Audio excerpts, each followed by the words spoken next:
Welcome back to the Nitty Gritty News Show. I'm your host, Frank Latin. Before we get into it, I think it's a good idea that I give you a little background on Nitty Gritty News. Back in 1998, I began publishing a quarterly newsletter called the Nitty Gritty.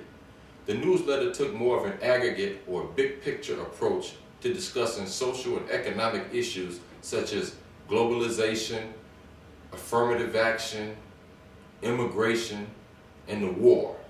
Later, in 2002, I decided to change the approach and make the switch to Nitty Gritty News, a monthly newspaper that focused more on neighborhoods and community issues. This gave me a chance to learn about the many community organizations across the city and the work that they do. So here we are in 2008, flipping the script again, bringing you the Nitty Gritty News Show, where we're still discussing relevant and important issues in a way that everyone can understand. Today we have an interesting list of topics to discuss.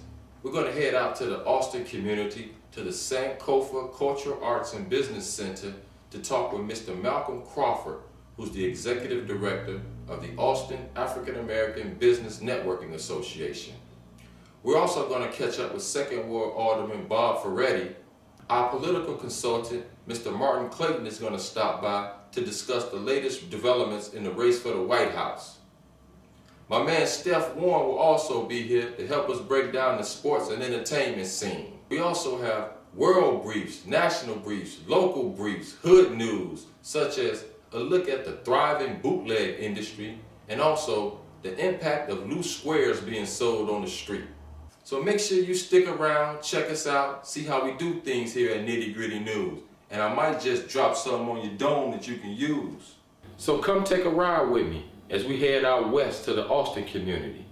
This is the Nitty Gritty News Show, where we take you from around the block to around the world.